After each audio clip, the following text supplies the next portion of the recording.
Here at Rocky Point, this is what I claim to be the largest building in the world, basically built by one man. Scott Crabtree was a dreamer, an entrepreneur, and an artist. He spent much of his lifetime working single-handedly to plan and build a large structure on a rocky hillside north of Ogden, Utah. In a video recording taken in the early 1990s, Crabtree offers a personal tour of the place he calls Rocky Point. Well, let's take you a little tour, huh?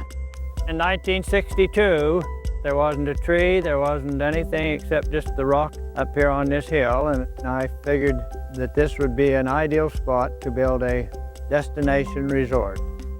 We decided to make it a restaurant so that it would have some kind of immediate cash income. And so we opened it in 1965. We ran it for 3 years, and one night I put a pot of soup on to cook, and it caught fire and caught the building on fire, in which the roof was destroyed and put us out of business. The setback wasn't Crabtree's first, nor would it be his last. A decade earlier, he moved his family to Butte, Montana to open an auto parts store. There, he also created a tourist attraction, Santa's New North Pole, offering kids rides, a post office, and visits with Santa. However, it too was destroyed by fire shortly after opening. So after 2 losses, returning to Rocky Point was just second nature. 1979, I came back here, gutted the old building, and started to rebuild it. I designed it, done the electrical work, I've done the plumbing work, I've done the plastering. I've made most everything, including such things as windows and most of the lighting fixtures. All of the decor in the building is handmade. It's either made from a historical item or it's made from discarded items that people generally take to consider in their lives as having been junk. As we approach the entrance door, you'll see a door with a design on it, and that says Crabtree, better known around these areas as the Kook of Rocky Point. This new version of Crabtree's Rocky Point was larger and even more unique. I'll get some lights so we can see where we're going a little bit. During years of reconstruction, Crabtree used salvaged materials to build spaces for meetings, conventions, and reunions. To attract visitors, a sign on the nearby highway advertised free tours of his creation. To the left here is a white rock wall, and when the building was open for a restaurant, this white rock wall said Rocky Point. This is a piece of art that I've done more recently, but these fish are made of metal, but they're covered with soda pop cans. The one here is Pepsi-Cola and the other is the Sprite cans. Coming into the entrance door and coming to the right, there's a room, we call it the Golden Spike Sales Gallery, but its decor is somewhat railroadish. Made of junk items. The train is made of 50-gallon drum. The wheels are just junk that I picked out in a junkyard. The ceiling panels are made of egg cartons. Moving around the room, there's a banister here. This is made of large electrical insulators. People ask me quite often where I get my ideas and so forth, but I saw maybe one piece of that in one side of a junkyard and the other piece in a more distant, maybe 1,000 feet or more away. And I had to, in some way, in my mind, bring them together to make what I wanted to make out of them. Crabtree's background in the automobile salvage business inspired him with ideas for discarded materials, and he used Rocky Point to display his craft.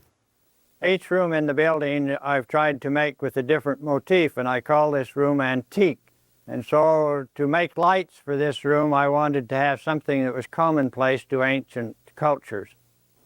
These here are small practice bombs that they dropped from the airplane as target practice. This is another urn representing the Egyptian period.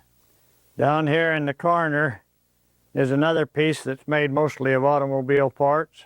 The nest up here is made of a radiator smashed flat, and the wings are made out of radiators, and then the body is 2 toilet bowl floats. This room, I call it the Pueblo room or Indian room. This desk is a replica of a large rock that's out in the desert. This room is what some people would call Western, but I call it rustic.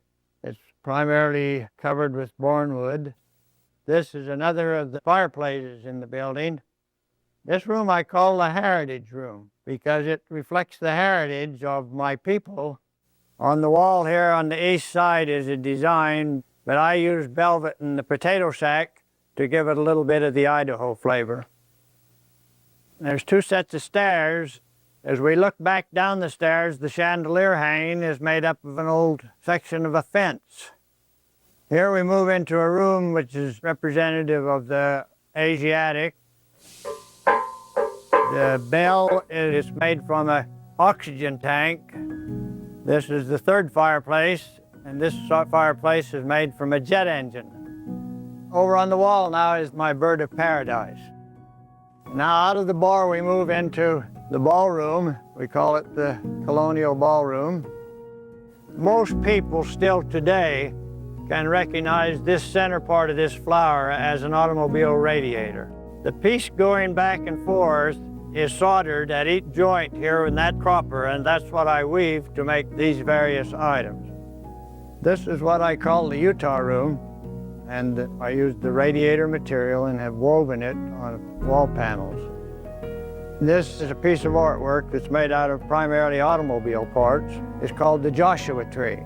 This is an old light off of an old 1930 or 1940 automobile. This is a Smitty muffler. People that ask me how long did it take you to do something, I oftentimes bring them out and show them this fireplace. From the ground to the top of it is close to 30 feet. It took me 60 days to build it, and no one helped me in any way, shape, or form. A duplication of this building is impossible because you first have to have somebody that has inclination that wants to build something like this or has a dream.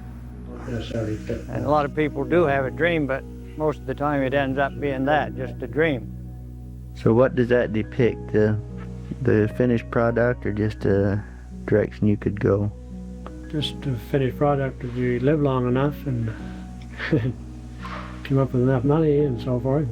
Just potential. For Scott Crabtree, Rocky Point was always an unfinished work of art. Unfortunately, his dream to see its completion never happened.